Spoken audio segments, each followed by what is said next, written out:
come to break the tie. I'll live, I'll die for what is wrong and what is right. I'll take the pain for all the ones without a name. To be invincible, we'll be invincible.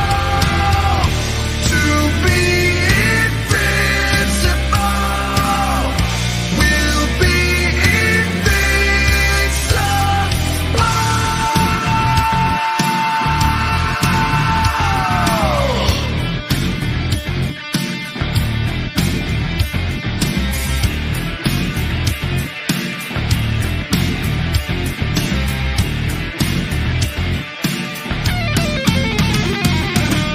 Woo! Guys, welcome back to Two Guys in Hockey Talk Season 4 finale, episode 42. Back with my good co-host, Pavel, the Cat Insider. And guys, he's been bringing us some inside stuff. I don't know where he's getting it. Maybe he's been talking to the cat, but he's back. Welcome, man.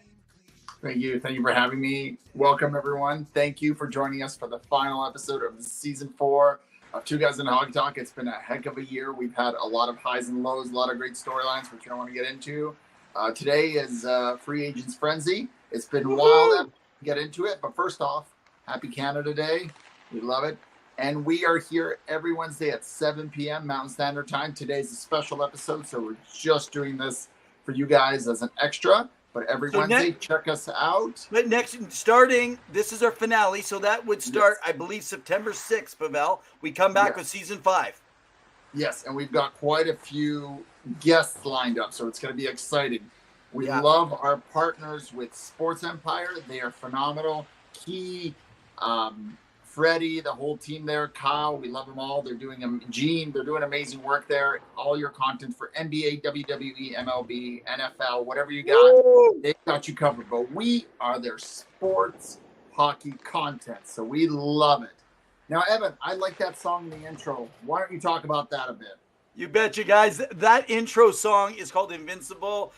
We have been given the permission to the rights to that song exclusively for us here at Hockey Talk as partners working with Penny Billionaires, a two-guy show. Greg Jacks and Evan Berg. Man, some incredible guys. Some of you guys don't know Greg Jacks played with Superbus if you follow out of Europe. Electronic hard rock fuse band. These guys are fabulous. Go give them a follow. A minute how to get into our website. You go in there, you can follow them at the bottom. Go check them out on Spotify.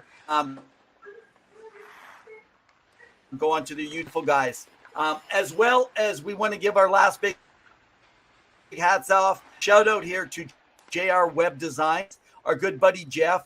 If you want your socks blown off in a great deal, you got to go to Jay. I always have thought about putting up a website, and you said I can't afford it.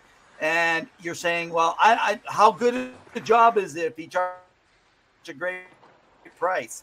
Instead of me doing it this way, how about I show you our site? So this is our site that's been put together, Web Designs. So you can go on to our site. Down below, you can go into our blogs. And by the way, I just want to thank, we got some new writers that have jumped on. We have others that have not yet. So Pavel, the cat here, and myself have been writing. We as well now have Carmen Gill. We have Patrick Conway, a former guest. By the way, you got to read his KHL, Russian players, all the stuff over in Europe. This guy follows well and has been doing for many, many years. You can check it out through our Twitter feeds as well. Make sure that you share. Now, throughout the year, also on our page, you can go in and see all the other posts. You can comment on our posts. We have former guests like guy this year, Robbie Schramp, Leah Hextall, good friend, Jamie Baskow, beat writer for Phillies Nitty Gritty. He's got some incredible stuff. Now, an older guy to our show, not in age, but someone like Alex Thomas, play-by-play for the Hartford Wolfpack, former vice president of the Vancouver Canucks, Glenn Ringdow, Cassidy Sauvé, one of the best players, goals per average and save percentages you're ever going to see, that's been dealing with injuries playing for the Buffalo Bills, and so much more. And then you can go check out all of our partners and stuff around there. So guys, jump on that page. You're going to love it.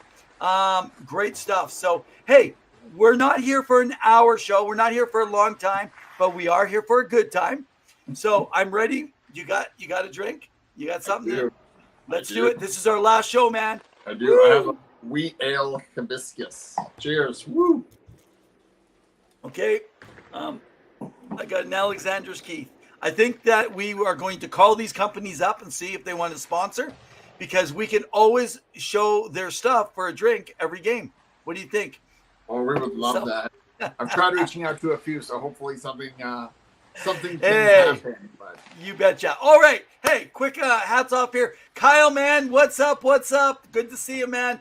Boston, they got some great stuff. We're going to talk about Boston today. Some of the moves that they have made, and they are making moves one way or another. Some you'll like, some you may not like. Who else do we got coming on here? Hey, Zill. Zill's pushing it up. Penny Billionaires. You got it. You got it. And also, hey, thank you, Zill, for throwing a shout out to the Sports Empire. And then John, thoughts on some of these signings and not signings. You're right. There's some that haven't. And are we surprised Bergeron hasn't been signed? Okay, let's talk about that. Right. Ryan O'Reilly, yeah, we can talk about Ryan. And then Chicago, are they really done with Taves? We talked about this a few weeks ago, so we'll start from But the back, work to the front. Okay, So, okay. John, Let me just see. I want to make sure. Why don't we? Kyle's here right now. John's asking. Let's hit on the Chicago, the Boston thing first. Let's do that. And Key, we'll talk about Philly too. Hey, Key, what's up, Kyle, man? Kyle can chip in because Kyle's a big Boston fan. Kyle, you can talk about it. But they have not signed Bergeron. He is still determining his future. I know that they're going to have some bonuses rolled over to the next year's cap, so they're going to be cap strapped. And $5 million. Yes, and they're dealing. I think it's exactly like 4.5, so they have a little bit of flexibility. But yes, you're close to it. And they have to figure out their center situation. But right now, like, they've got maybe Pavel Zacha playing. Now, they did just sign James Van Riemsdyk for $1 million. Great pickup, really cheap signing. So that's going to look good for them. But will Bergeron and Krejci return? I think Krejci will return if Bergeron returns. And I think Bergeron will return if he feels he is up for it and he can handle it, because he is getting older. He's going to be 37. It's going to be tough on him, tough on his body. And I don't think he can play the same kind of game that he played a few years ago. That being said, he had a Selke season again. And can we just call that award the Bergeron Award? Because that's literally all it is. He's won it so many times. Oh, man. It's like the Gretzky and Hart photo. It's like continues to like repeat, right? So that's what I'm thinking. Now, in terms of Ryan O'Reilly, Evan, your thoughts on the signing going to Nashville for 4 years after they got rid of Matt Duchene and Ryan Johansson? Yeah. Okay. So first of all, I know we're going to touch it a little bit later on. Hey, Jordan. Why are you putting me on a blast? Hey, Jordan, man, love to have you here, even if you didn't need to be here. Jordan's the man. Jordan's So, got guys, some, good insight. He's an NBA insider. Hey guys, so let me we're going to throw another plug out there, man, to the Sports Empire Network. These guys are fabulous. This is our last final show of the season 4. We're going to be off for approximately 7-8 weeks. We're coming back September 6th, but in the meantime, go get all of your sports fixes over at Sports Empire. You can follow them on Spotify, Amazon Music. You can also get them on your YouTube channel, over on Facebook, and you can catch some of their stuff over on Twitter. They're really good at engaging with people, so tune in. They have great shows. Oh, absolutely. Day, afternoon, night, whenever. They've got you covered, whatever you want to know. And right now, NBA's got their free agency signings as well, so a lot happening there. So go check that out. Man. Now, okay. Ryan O'Reilly, your thoughts. Okay. So I'm not going to try and throw you guys under the bus if you're a Maple Leafs fan. Unfortunately, there has been a lot said behind the scenes that Ryan O'Reilly did not like some things that he was seeing. And it wasn't about term. It wasn't about dollars. It was about some of the stuff going on behind the scenes. So he chose elsewhere. I am rather shocked that he jumped quick. I think in the end, he took the money because he's won a cup. He doesn't want to sign for $1 million with a contender, because you got what, $1 or $2 million on any contending team. There's not a lot of room on a contending team. So I think that's why they kind of went with what they did. So I will say that Toronto offered him the exact same deal, but he declined it. And as you alluded to, there were some concerns behind the scenes. Now, to add to that, Luke Shen, another pickup that they had at the trade deadline last year, or at the beginning in February, went over to Nashville, and he got paid, even though he's, really proven himself, even though he's normally been a 5'6" defenseman, but also both in Nashville. Yeah, both to Nashville. But what I'm saying is Interesting. that Shen himself, he wasn't a top 4 guy. He's a physical presence. He played well in Vancouver. I thought he would stay there. And he has a cup ring with Tampa Bay. So he's set as well. He's getting paid, and he's happy to move on. That being said, Evan, I don't know what Nashville is doing. I liked what they did with the draft, but I'm very confused with what they are going to do, because you're bringing Ryan O'Reilly, who is a solid center. Are you expecting him to play 19 to 21 minutes next season, given his age? He's 32? Yeah. And Luke Shen is older and is 32. What is Barry Trotz doing? I can't make a sense of what Nashville's doing, because I expected something different. Are they trying to go younger? They didn't really do that. Yeah. Right? Yeah. I mean, Nashville. So let's talk about, John, because you make a good point. Matt Duchene signs a 1-year deal in Dallas. Your thoughts, Evan? Well, $3 million. I think Matt did this because he wants to show me. We know that the cap's going up by quite a bit next year, and I think that this was I like to make some money, even though he got a great payout leaving Nashville, right? But I think what's happened here is Dallas is a competitive team. Dallas is a contender. So, I mean, a few tweaks here and there, which they've already got started today, a few changes. They're a top 8 team, let's just say that, in the NHL. So Matt going there, could that just put him over the edge? A healthy season from all their players, get to that next stage. I mean, that is huge. Okay, and they did go to the Final Four this year. So they did play Vegas to the Final Four, and they made it interesting. So it's not like they were without fault, but I don't think so, Zilstra. I don't think they did well. I'm sorry to say. I'm very confused as to what they're doing, but again, they still have a lot of holes to fill. They're missing some pieces, and again, are they retooling, rebuilding? What's going on? But that's just my thought. It is kind of confusing because they got rid of some players and they paid out some players. Yeah. They traded, got nothing out of it, and yet they're trying to bring some players back. Are they just trying to sell to the fans? Are they actually thinking this is better? Something that I got from someone that was coming out of Nashville was a little bit around the team that they wanted to now, it's not that anyone was a problem, but they wanted to change the culture. So some of the mix up and the change could be coming from that itself when it comes to that. So as well, Zill wanted to put in here that she thought that that PLD got the best deal on this situation. So I disagree. I think you tell us. Okay, so first off, it's the going rate of what a typical second-line center is normally getting. That being said, LA is projecting him to be a first-line center because, again, Anze Kopitar, older, getting into his late 30s. He may not be able to play, again, 19-plus minutes. And I guess he took a bit of a beating in the playoffs versus the Oilers, and he just felt that he was overwhelmed and it was too much between the speed of McDavid and Draisaitl. Now, you're bringing in Dubois, and he is a solid center, and he had that great elite series versus Toronto when he was in Columbus. That being said, he's never had higher than 60-plus points in his career, and I know he wanted to go there because he wanted out of Winnipeg, but I think, like you talked about Timo Meier last time, Evan, I think it's a little bit too rich for my blood. But again, LA is banking on this, and they're pushing it. And my only question for LA now is, what is your goaltending situation? And they did sign Cam Talbot to a 1-year deal, $1 million, as well as they signed David Riddick, who has struggled in the last few seasons ever since leaving Calgary. So, he went to Toronto from Calgary. He went to Winnipeg. Maybe the change of scenery will help.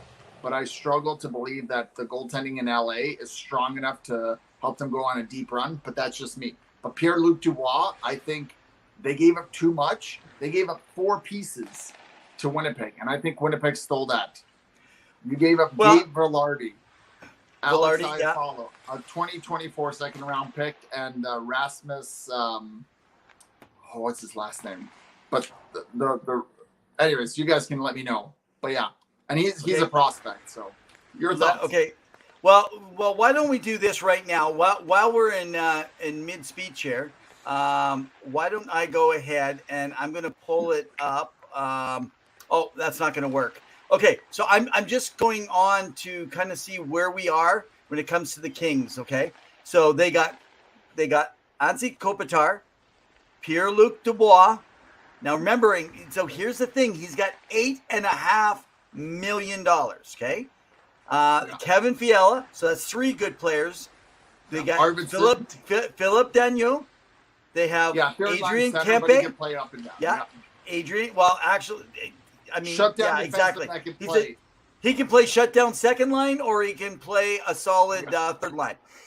He's not going to put up more than 50 points. Yeah, Adrian Kempe, Arvidsson, who's a tough hitter. And then you got Quentin Byfield. You got Kaylee. Who really needs to take a step forward. So, yeah, well, definitely. I mean, he's still in his elite level, though, right? So, so here's the thing.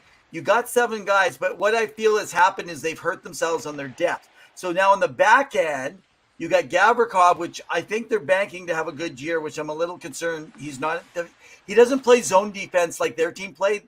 Columbus did a lot of man-to-man. So really you got Mikey Anderson and Drew Doughty. You got Gavrikov, and then you're relying this year. You got Spence Gordon. Brandt Clark is going to be great, but he's still a rookie, right? He's still just coming in. Andreas Englund and Matt Watt. So they have depleted the back end. They depleted their strong depth up front. Matt Roy has really he's come in, but he's still a rookie. Yeah. But he's 28 years old. He's 28 years old, just getting into his, and he's still being paid $3,150,000 though with it, right? So anyway, I guess from that point, they just traded Sean Jersey as well, so to Arizona. Yeah. So Zilster, you're saying the best player, okay? Best player. If we're going to talk about best player, I'm going to say, you know who got paid? Mr. Alex Killorn, who went to Anaheim. The guy is in his late 30s. For 4 years, he's getting paid really good. He has his 2 cups. He's a grinder. I wonder about Tampa Bay because now they've lost Killorn. They've lost Barclay Goodrow. They've lost, who else is on that team that has gone on? Blake Coleman. Like a lot of these depth pieces that they've had there before. They're retooling. Andre Palat, who's in New Jersey now. They're not keeping that band together. It's been tough. Yeah. So I'm going to say Alex Killorn won today because he got a good payday, which is funny because a lot of players didn't get paid out except for, and we'll talk about it later, Sergei Varlamov. Okay. Yes. Let me go to something. Now you can speak on this one because you and I have had conversations around the Islanders. John brings up the point. $122 million in extensions today for the Islanders. If they don't get past the first round, will the coach get fired after his first year? I have my thoughts. You give it first. I know you have thoughts when it comes to Lou. I don't think so. I think Lou knows what he's doing in that system. Varlamov is an excellent goalie. Now, the Engvall extension was kind of odd to me. Like, the amount isn't a lot. I think it was like $3 million or 3.5 for 7 years. But I get it. He's a top 9 guy. He can contribute. And clearly they liked what they wanted. Thanks, Maurice. But I don't know what they were thinking about with that. Varlamov was an elite goaltender. He's a Vezina nominee goalie. He's really solid. The problem with the Islanders is scoring. And I think they brought in Horvat for that. But he didn't produce as he should have.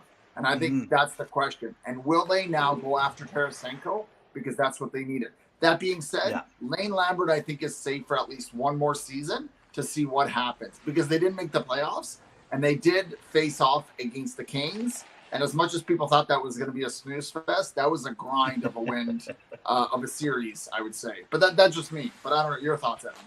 Yeah, no, 100% agree. The only thing that but ready? I 100% agree right now with everything except Lou knows what he's doing.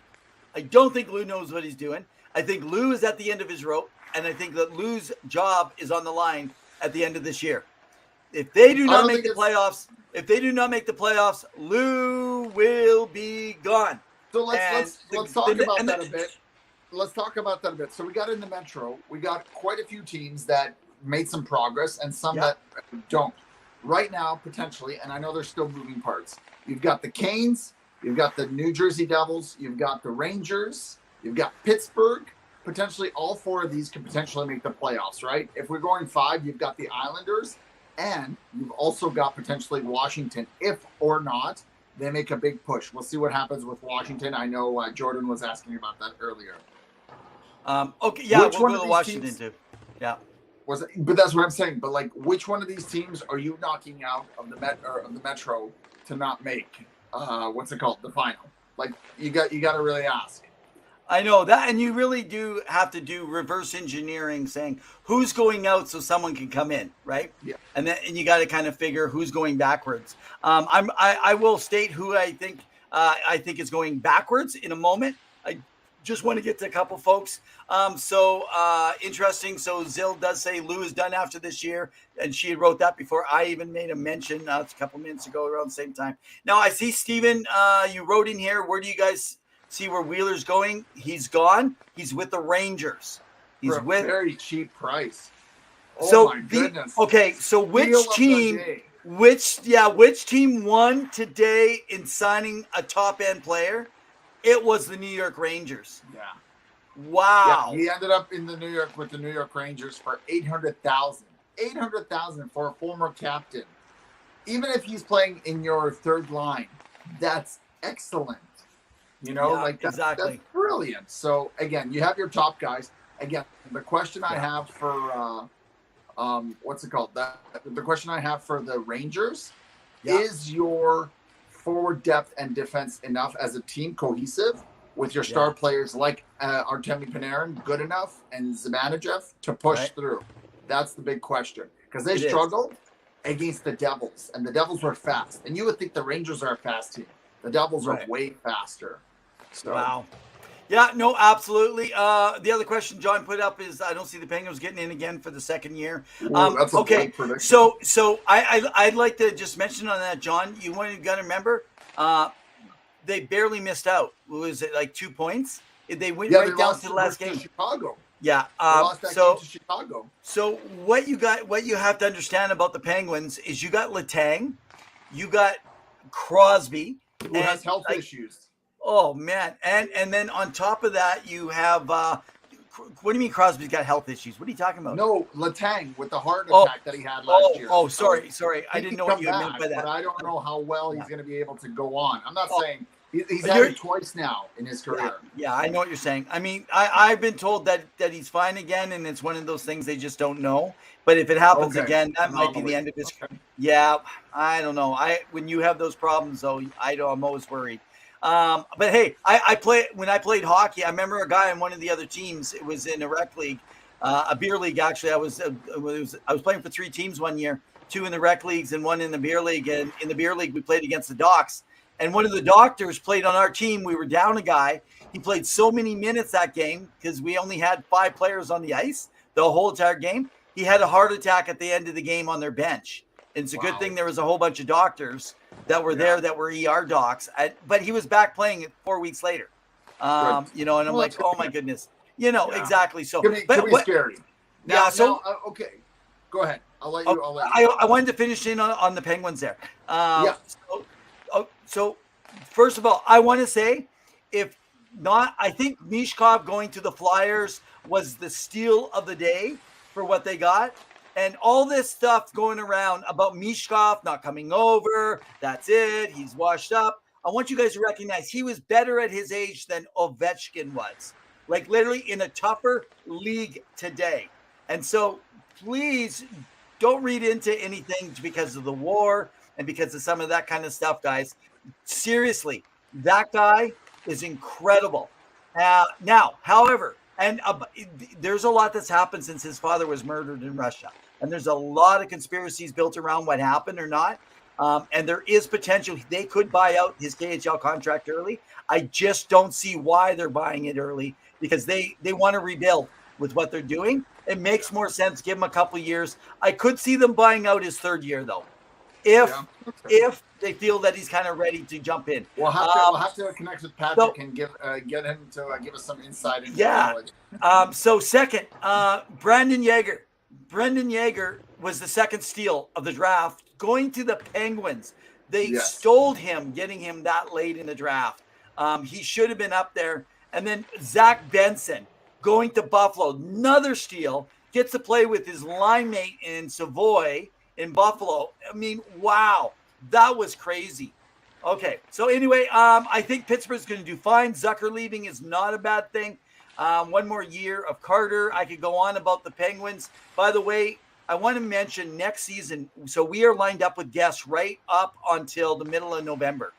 We got people out of Edmonton. We got people out of Chicago. We got people out of Carolina. We got people out of Los Angeles. I'm trying to remember all the places and locations. We got Pittsburgh. We haven't had a lot of Pittsburgh. They're from there. We have been working hard for a lot of you that have teams in areas that we just haven't had the connections to. So if you have connections, send them our way. We'd love to connect with them, get them on.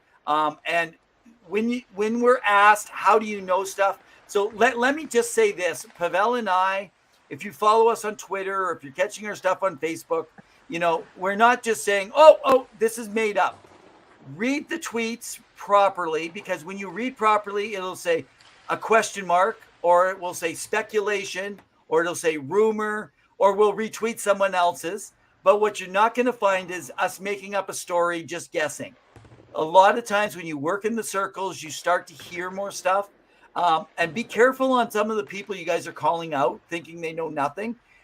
There's a lot of telephone conversations at this time of year. Sometimes it looks good, sometimes it doesn't. But people are just hungry to hear who's talking, who's not, with most of that stuff. So, but anyway, we will promise to be as integrous as we can for you guys, as we promise. No, I want to try quickly about Pittsburgh, because they did a lot. But I want to just mention one thing, because I saw it after the draft, and it was after Montreal drafted David Reinbach. There was a lot of hate sent towards this player who has not even played one NHL game by Montreal fans or pretending to be Montreal fans. Man. Hate and death threats against them. Why? Yeah. Why do you not trust the process, and why do you disrespect a player and his family like that? That is so uncool and uncalled for. We do not tolerate that. I'm just going to say that out there. Absolutely. We don't want that here. You don't belong here. Get out. Yeah. That's all I'm going to say. Now, back to Pittsburgh. Dubas. Fair. He's not a great GM. He's a good GM. And you know why? He's made some questionable signings. He signed Tristan Jarry to 5 by 5.5 today. Very questionable. He also signed Ryan Graves, who I believe is good. He's going to be playing top 4 minutes, most likely maybe with Letang, maybe not. We'll see if Jeff Petrie sticks around. He's still got that $6.25 million contract on the books. That's a big one. But they signed him again to, I believe it was a 6 by $4.5 million contract. It's very weird that they did that. And he did trade for out of Vegas just a few weeks back. Riley. Mike Riley. John. What was? Isn't it Mike Riley out of there, or no? Mike Riley's out of Boston. Riley's the defenseman out of Boston who just got signed somewhere else. Jonathan. Yeah, I can't remember. You guys, which is the name of the Riley? He's your winger in Vegas. Yeah, he was. Now he's in Pittsburgh. So he's making. I like that deal. I like that deal. I like that deal. I like the Riley deal. That's what they need right now. For a third-round pick, but I'm wondering what he's doing with Jarry, and he brought in Nedeljkovic for a 1-year, $1 million contract for 1.5. What are you thinking? Is Casey DeSmith on the block, Evan? And why are you bringing in a goalie who has struggled in the past in big game moments, like last year versus Chicago, where they didn't make the playoffs? Your thoughts? Yeah, well, first He's off, got a 909 last year. I heard they were looking into Frederick Anderson, but it didn't last. They were kicking tires, but it just I think had a plan all along to go back to the Hurricanes, and they were even offering him a little bit more money. So very potentially that was left on the table because he really, really does believe in the Penguins. In the Hurricanes. The other person that they were said to be very interested in was Cam Talbot. And of course, that would have been, they probably, instead of Nedeljkovic, that's probably where they actually would have went, but it didn't go in that direction. So, yes. So now we're coming back to Smith. So Casey Smith makes 1.8. It tells me that they're not sending Casey down to play on the farm. No. So either they grab the player to move him through, or Casey's on his way out. That's really, I think that they felt he could have picked it up last year. And they know that they're kind of like in the win now without actually being ready to win now, if you know what I mean. You're in your last, say, 3-4 years with Crosby and Malkin. You're going to win. You got to do what you got to do, right? With it. So, but if you look through it, they're talking about unloading Petrie right now. Yes. Now, is there potential that if they can unload Petrie, they're looking at Pesce? Because there's also talk that Carlson may be going over to the Hurricanes, which we know that project didn't work before with Burns. I have no idea why they would let go of so many other people and then try to bring him in. Because Gostisbehere got away from them, and because of that 1-year limit that they didn't meet, Gostisbehere is now in Detroit, so they need someone else. I'm just wondering why they would have both Burns and Carlson there when that did not work in San Jose. Yeah. True. Okay. Hey, let me go back. I just pulled up on Cap Friendly here. I wanted to go in. Sidney Crosby. Let's look at their top forwards. Sidney Crosby, Malkin, Jake Getzel. Okay. Now you have Brian Rust a little bit lower and Michael Granlund, right? You got Richard Raquel. So let's put him up top. You got Riley Smith. That's his name. Sorry, my apology. Riley Smith and Jeff Carter and Lars Eller. And they got Achari. And they got Matt Nito. They got Matt Nito. They have a pretty good forward group that I think maybe isn't the best in the league, but they're a top 10. What the problem is Jari's going to have to play through the roof, and their defense is going to have to change. That's going to be the issue that they're going to run into. Right now, they're a negative 1.5 on the salary cap. So something's got over the salary cap in the offseason. Right now, yeah. But that still tells me I could see them unloading Petrie and then bringing someone else in to replace them. But who? And yes, Jordan Beard. Yes. And Granlund. Yes. Yeah. And thank you, Linda, for letting us know. What's that? And it seems Zilstra thinks I'm disgusted with Pritzker. I'm not disgusted with it. I'm saying Kyle Dubas, who's interim GM technically, because of the fact that they haven't hired a GM who's taking over because he's predominantly president of hockey operations, has made some very suspicious, trades today / signings. That's all I'm going to say. I'm not saying he's great. I'm saying he's good. Now, I want to get into his let's do it. Successor. Let's talk about the Toronto Maple Leafs because I have some questions, Evan. Okay, let's talk about it.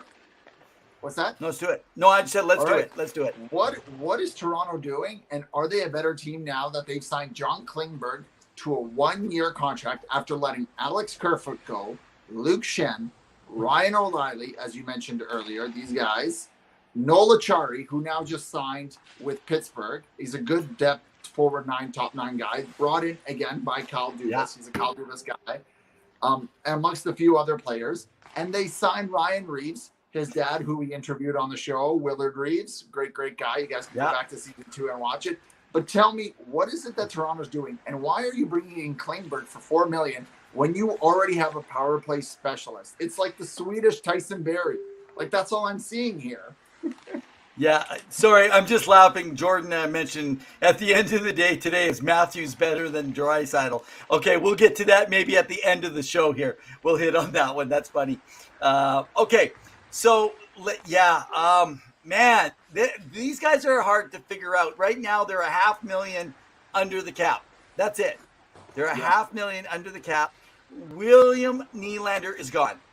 He's going to be gone. They're going to figure out something right He's now. He's priced himself out. So basically, I'm hearing there's 4 or 5 teams. I have no idea, west or east. That's what the most chatter is around. Let's look at who they got now for top players or good depth players. They got Matthews, they got Tavares, they got Marner. We'll just keep Nylander in the mix if they went with it. Now, they went with David Kempf. That contract, 2.4. They have Jan Rock at 2.1, which should be more like 1.2. Ryan Reeves, I think Ryan should have came in at $1 million at that deal that he got. Simmons. Why did you get rid of Wayne Simmons? Sam Lafferty. Hull off to Detroit now for 3 years. So Michael Bunting for all. So get this. Carolina. Only 2 forwards make less than $1 million. Matthew Nyes, right, who's on elite level at $925, and Pontus Holmberg, who gets $800,000. That's it. And there's only one defenseman that gets less, and it's Mark Giordano. of Yeah, all and people he's for this probably last going to year. retire. And then Joseph Woll, which is on their goalie. That's it. So I think they're trying And to unload Matt still. Murray. I think they're trying to unload Matt Murray's at 4.6. Yeah. So I think what they want to do is move Nylander and they want to move Murray and then go with Woll as their backup. I think they're willing to run with Samsonov this year now. But right now they have to deal with the qualifying offer. I just thought of that because he's an RFA. So they're going to have to work something out on a number there for him now. I really think this is an indication that Brendan Shanahan is really the person that's making decisions. And I think that after Kyle Dubas, after this playoff season, decided that maybe one of the core four moves, that it looks like potentially that Shanahan didn't want that. And there's been rumblings about that he values potentially, it's not set in stone, the regular season success over playoff success, because it sounds like everyone's returning mostly except for Kyle Dubas and the bottom six, which is going to be an amalgamation of Marley players / some others that they may pick up here and there.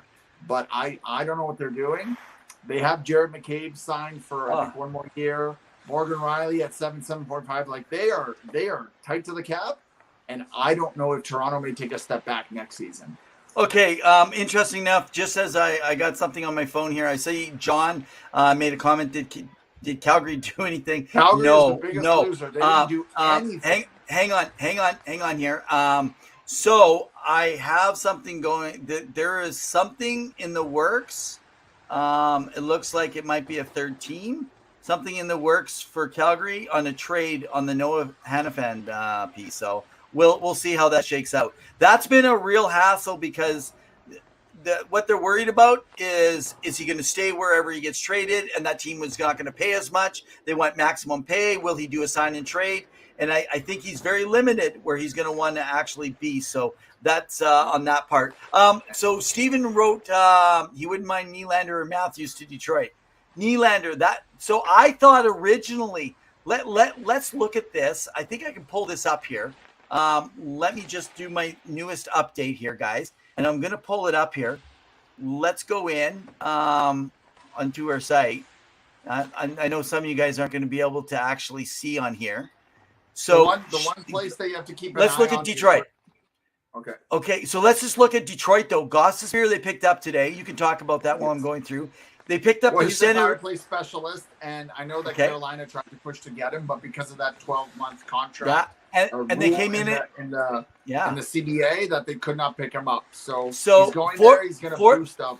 4.13 they spent. Detroit picked up JT Compher at 5.1. That's a little much for me. I think 5 years. Yeah, I think I'm very confused as to what Eisenman was doing, because normally I trust him, but he made some questionable calls this season. They picked up Rafferty. This is not a big deal. This is a depth signing. Who else did they grab here? By the way, guys, over 165 signings today. Some are lower end. They did Daniel Sprung. Great $2 million. Great pickup. Yeah. Who else did For they a guy get? who plays normally 9 to 12 minutes a game on the fourth line. Goalie. So they picked up Alex Lyon. Yes. $900,000 on 2 year. And they still have Ville Husso. So you know what? Lyon really makes me give that Dwayne Rollison kind of feel possibility at 30 years old. Justin Hall, they picked up on defense. Yeah. And now they're paying him 3.4 over 3. Man, they were doing their work. James Reiner, their other goalie now, they picked him up at 1.5 on a single year. Man, Dilcher is asking about the buyout for Yamamoto, and we are not on the hook. Detroit bought him out, so they're on the hook for 1 more year.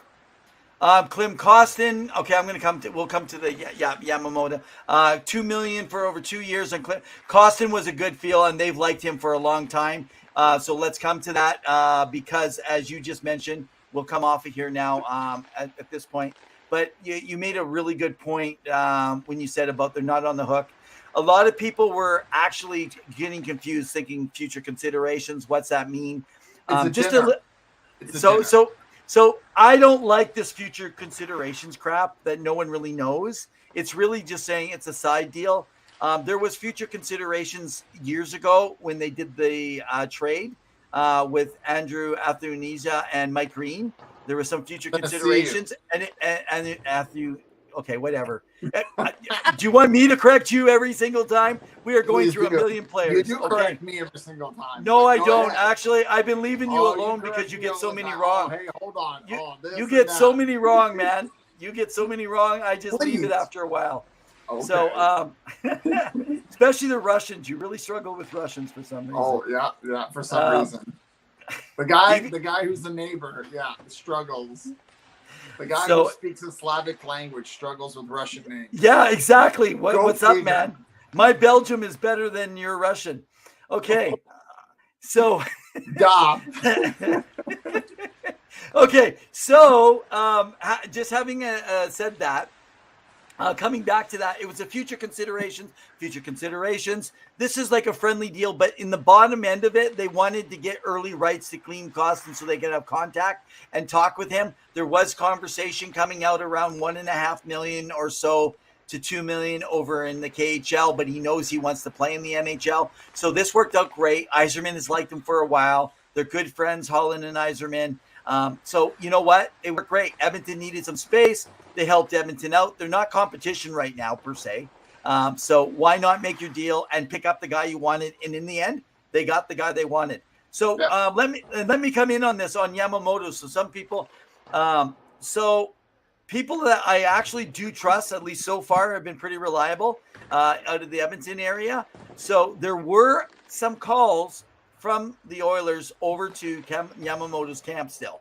But you got to remember they're working between like an 800 to maybe a 1.1 is what they got on, and this would be like a show me year. I don't know if they're really interested. Yamo's camp is wanting to get more, which makes sense. I now I haven't heard, so I'm just going to speculate. I would think that someone like Seattle would be maybe an interested group. He's to bring from him that in on the area. third line. Yeah.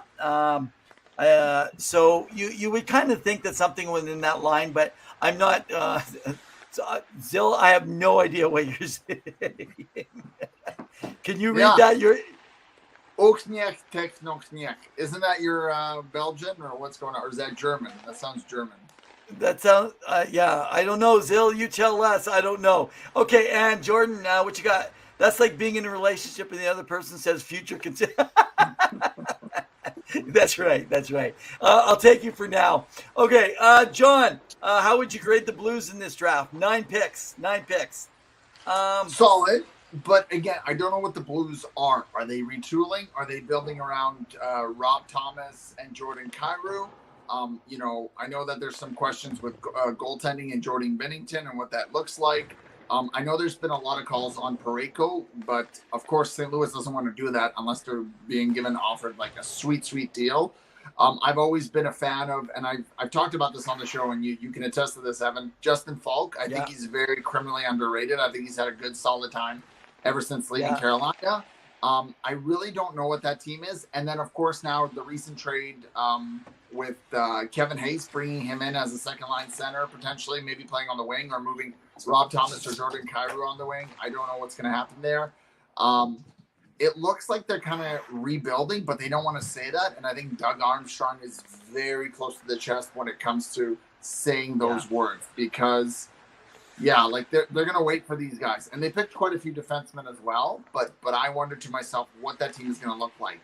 And again, will Tarasenko return? Most likely not. What does their back end look like, right? So, some questions there that I'm not too sure that they're going to be able to make work. But again, the Blues are one of those teams that like Nashville, they're going to be in the mix and potentially for what's it called? For a wild card spot or maybe like third place in the Central, right? You know what I mean? That's kind of what I'm getting the vibes at. But they really need to decide. All right, Zill says that was Flemish, spelt wrong, but means I'm stupid and you're stupid. Okay. There you go. Yeah, interesting stuff. By the way, Tarasenko, some talk. So around Tarasenko, there are multiple teams. There's supposed to be around 4 or 5 teams right now have offers out. And to the offers that are out there, they are multi-year deals. So there's something where around a 3 million, a 3-year and a 5-year are the two kind of times that are looking around. But remember, if it's a 3-year, it's more. If it's a 5-year, so I expect if he goes to Chicago and they decide to take a shot at it, what they're going to do is they're going to be paying him on a 3-year because they got to look within that elite level contract timeline for Connor Bedard as he's coming in. So do not rule out Chicago on that. There's not a lot of rumblings going on around that. That is not something I've heard. That's not something we've heard at Two Guys, but I think it's logic because they picked up a guy like Hall. They can get him for free. They're not paying a price. If they can get him and they can trade him, right? I mean, long as they don't give an absorbent amount. And I think they're just not wanting to overpay, but they still got to reach the cap floor. So getting some, and they're really close now to reaching, I believe, on the cap floor numbers. I want to talk about two teams we normally don't talk about quite often. Okay, let's do it. Chicago, okay, that's one of them. Chicago. So they weren't really quiet because they picked up Corey Perry for $4 million. They traded for Taylor Hall and Nick Foligno, and then re-signed Foligno for a 1-year, $4 million as well. Perfect. So they're really surrounding Connor Bedard with having some protection. Of course, their goaltending is not the best, so we'll see what happens there. And their back end, I mean, they didn't qualify Caleb Jones, which again, it just goes to show you that he may test the open market, but they're trying to surround this kid to have some protection that he can put the puck in the net. And if he has a winger like Taylor Hall, he's going to be able to do that, right? So it's going to be exciting to see that. The other team that I think did really well, given how kind of meh they did at the draft, was the Arizona Coyotes. So they did pick up some bodies, and I think they're really working on kind of solidifying their team to be a bit more competitive. Will they make the playoffs? Most likely not. But they pick up Alex Kerfoot, who is a good depth piece. They re-signed Nick Bukestad, who comes back after being traded to the Oilers. Good centerpiece. So now you got another 2 centers down the middle. They got some young prospects coming through the pool, so you're going to have to give these kids a chance. And I really think Arizona is going to try to make an impact and try to compete, So your thoughts, Evan, on Arizona and Chicago? So first on Chicago, I think they actually haven't been quiet either.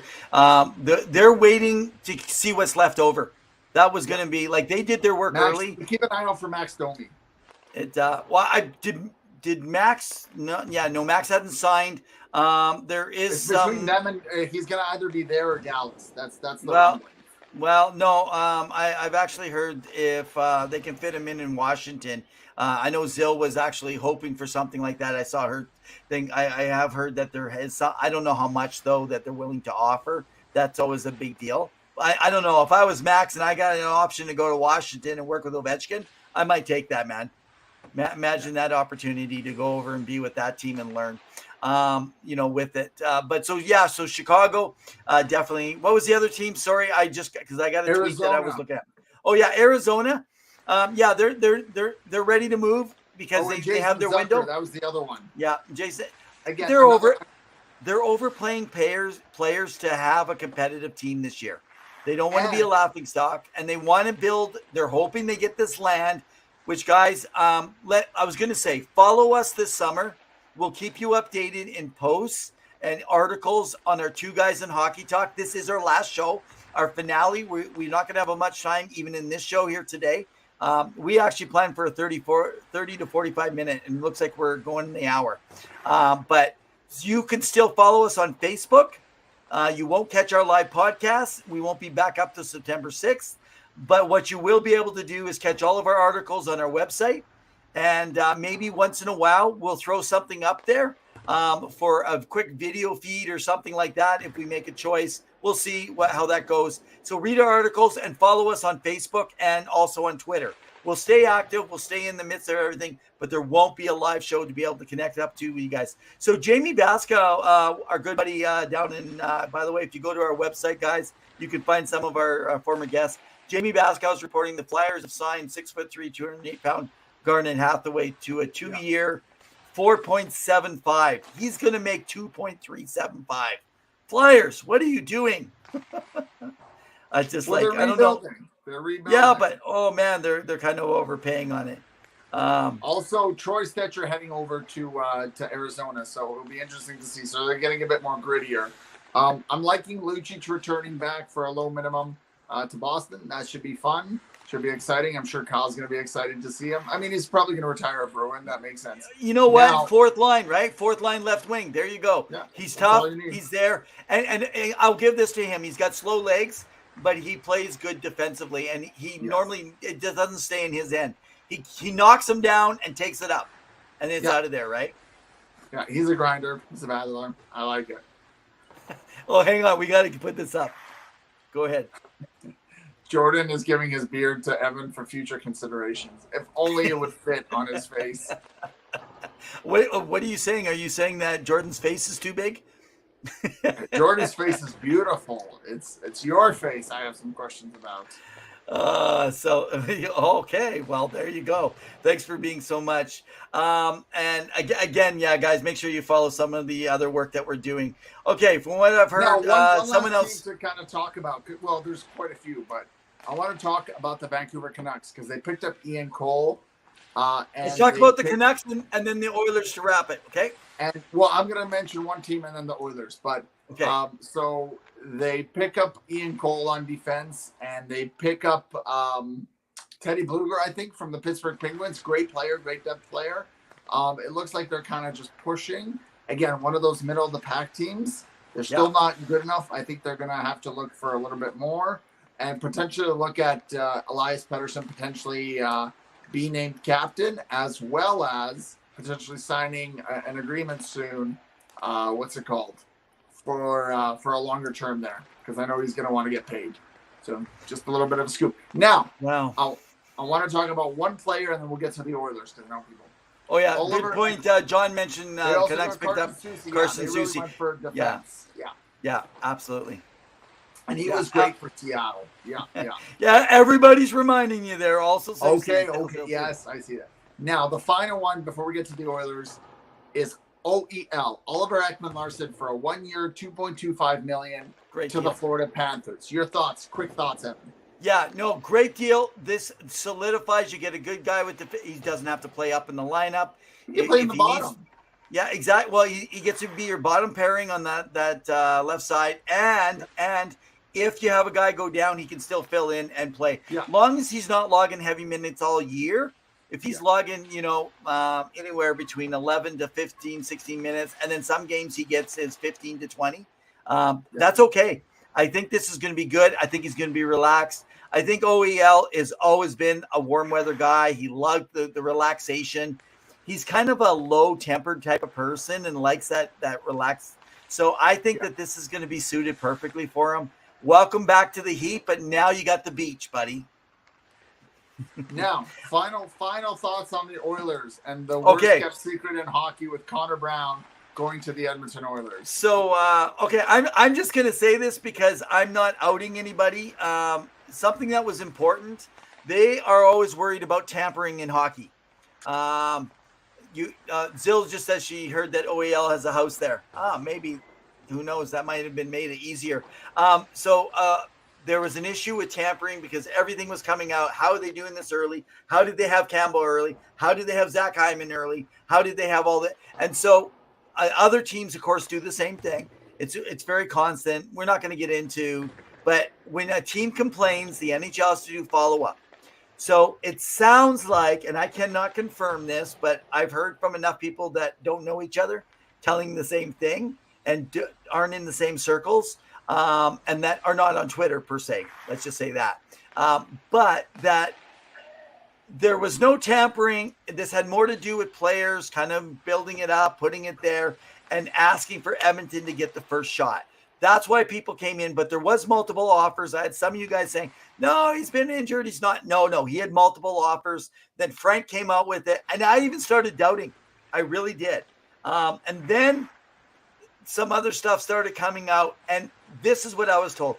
They were told to keep it down, to tamper it.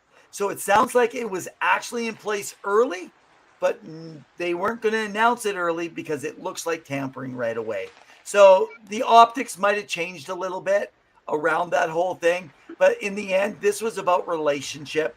And this was about opportunity. And Connor did make more, but it's with bonuses on a single year. That's the difference. Yeah. So And it can be translated to the cap next year rather than this year. Well, So and I'm a little worried about the cap next year and how this is going to affect him if he hits those bonuses. But frankly, you know what? You I take think that they're risk. like You take that exactly. risk. You take the So- Boston risk, right? So someone wrote Connor Brown's more Zach Hyman than he is Yamamoto in terms of offense. He drives plays, kills penalties, got a wicked release, and He's can tip defensively pucks. sound. So people that are calling those pieces out, with it. So Better anyway. 5-on-5 player, which is what the Oilers need. Now I'm looking forward. And Oh, I'm sure, new news just 10 minutes ago. Sorry, new news 10 minutes ago, and then let's end with last thoughts. Elliot Friedman is actually talking about Ottawa's had conversation with Tarasenko earlier today. Oh, bold. So- Well, they're trying to get rid of DeBrincat. Well, and I think just if they signed get rid of DeBrincat, Korpisalo. They I just know, signed if they get rid of Korpisalo to a DeBrincat- 5-year deal. if DeBrincat goes, and could you imagine DeBrincat leaves and then they bring Tarasenko in? Interesting. That'd be a bold move. Bold move. Okay, last thoughts, bud. I'm looking forward to watching the Edmonton Oilers. I'm just kidding. I know a lot of players come over from Toronto to play with Edmonton. I honestly think that as people said, well, there's no big fish. It's not going to be. There's not going to be great agents. It was a fun, exciting day today of just me absorbing a bunch of news and just like taking it all in with all the trades, all the signings, everything happening. I loved it. I missed it, and it's one of the best things of the year. Yeah, well, and I could tell you guys could tell we like it. I could tell you guys like it. This was probably one of our highest engagement shows that you guys have been on. Hey, Ray, good to see you. And I know you're a little late coming to the party, dude. Last Hey, show, man, the Devils. guys. Yeah. So, hey, before I finish my last thought, I do have. You sure that wasn't Pavel? Okay. Anyway, let me explain the story. Zill says Evan has a picture of him and Connor Brown when Connor was a baby. He held him on his lap, and it is true. I actually do have a picture of Connor Brown on my lap. And this is true too. I am Connor Brown's uncle, but it is not the same Connor Brown. I'm going to see my nephew in a few weeks. So still, I didn't even think that Connor's last name is Brown. That is hilarious. I need to start using that, just like one of our former guests being named Mike Smith, right? With it. So, and Kyle made a quick point. Every league has to worry about tampering claims for free agency. Absolutely, Kyle. That's the hardest thing. Yeah, you know what? In the end, it is what it is, right? When it works, the agents do what they do, players do, teams do what they have to do. And you try your best. You think So- players don't talk behind the scenes? Oh, Come on. well, Like, they can talk. Well, that's not tampering players, right? Yeah. Yeah, the players can talk. Where tampering is involved is if you give some numbers to a player as Here's what I management, do want to and say, then because move I know over. there's been this rumbling that nobody wants to play in Canada. There's players like Connor Brown trying to fight to play in Toronto and or Edmonton because they want to play with the best, whether it's Austin Matthews or what's it called, or Connor McDavid. Now, Jordan asked a question, and Evan, you wanted to answer it, and I know he's saying he's Evander Kane's cousin, which is news to me because he never introduced me. But who is better? And you guys can let us know, and we may finish this on our final thoughts. Draisaitl or Matthews? Who is better? Yeah. Draisaitl or Matthews? That's not even a question. It's Leon Draisaitl by a mile. Well, you're wrong because it's Connor McDavid, but that's okay. You know nothing about hockey. Oh yeah. There was a yeah, question yeah. Okay. there about Coyotes. What do you got? Yeah. I saw. Yeah. Come Okay. on. Listen, I'm trying to get off the show and shut this thing down, guys. This is so hard. It's the final, and I don't want to stop talking. Will the Coyotes ever move to a different town? Right now, there's 4 locations, been reported by Craig Morgan, who is very close to the Coyotes, and there is nothing for voting. It's a matter, can they make it work on zoning? This is a zoning question now, and do they think they can make money? But it's fairly close. It's close to everywhere but Tempe, in the midst of stuff off the main freeway, but it is not an ideal situation still like they would have hoped to have had. So anyway, we all said last thoughts. I never got my last thoughts. So let me give last thoughts, and then we're going to put out our thanks, guys. I just want to say, guys, this year has been a very different year for us here at Two Guys. We have really been able to build this because of you, because of the live interaction. I wouldn't give up the live connection with you guys coming in, connecting with us. It feels like when you're a kid and you get to just talk hockey with great people like all of you guys. It's exciting. You guys give us the best entertainment by just engaging with us in these shows. So Kyle, thank you, man. He says great information and show, guys. And Kyle, I got to get you and we got to get Jake on next season. I'm going to try and book it in the off season so we can talk about your guys' teams and bring the Sportsnet Empire guys over here that know hockey. By the way, the best show in all is Chomping at the Bit with Kyle. And the reason is he's a hockey fan, folks. He's a hockey fan and he can talk football, basketball, anything else. But anyway, it's been a fabulous season. And all I can say is if I had a hat on, I would tip my hat to every one of you for engaging with us live. And I always amaze. Our last show is one of our biggest hits, our first show, and then people leave us in the middle. No, I'm joking. So get ready. Next year we have more. Life. Next year, not like literally, I'm amazed. So this year we had over 35 guests on. This year we only had 5 repeat guests. Next year, we already have 15 guests set up for next season 5 for the 41 weeks. And right now I have 5 in line. We have some incredible folks coming. And we got some new things coming to our platform that we're going to be able to engage you in, and hopefully even more platforms that we're going to be able to go to. But hey, we can't do it without you guys. So if you have not, we ask, go over to our Facebook, follow us so you can get all our notifications, know what's going on. Go over to our Twitter, follow at hockey_2 and follow at Revenev. And then lastly, go to our website, go to our YouTube channel and subscribe. By getting into there, it enables us to be able to get better on our algorithms, to be able to get this out there to more people. So anyway, go ahead. Last words on thanking the folks. The Coyotes are moving to Utah. I'm calling it right now. First and foremost, I want to thank all our guests who have taken the time out of their busy schedules to come on the show and chat hockey with us and to share their knowledge, insight, and wisdom into the game, whatever level. Second off, I want to thank the fans for all of you guys, for everything you've done, for being there, for supporting us, for watching our information, and engaging with us. Third off, I want to thank all of our sponsors who have always supported us, and we continue to grow as a brand, and we continue to grow as a group, and we love it. Whether it's Sport, it's Empire, whether it's JW Design, JR Designs, whether it's Penny Billionaires, we love them all. And finally, first and foremost, I thank my beautiful colleague who knows so much about hockey. He is the next Jeff Merrick / Elliot Friedman. That is how passionate he is.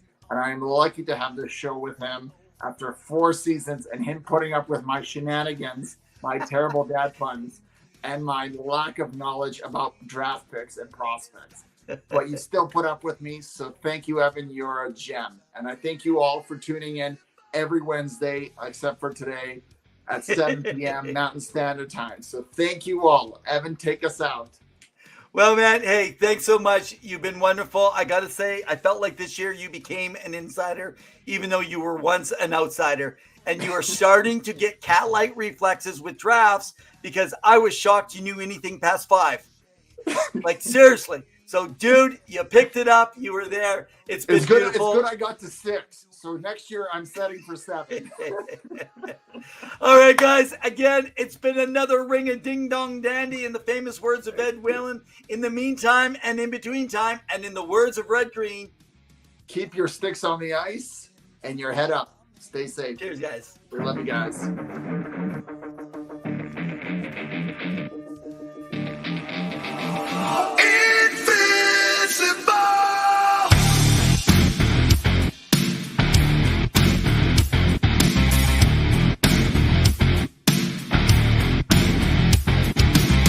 I'm just so sick and tired. I'm hanging on a wire, a foot over the fire, and it's burning. I can feel it inside.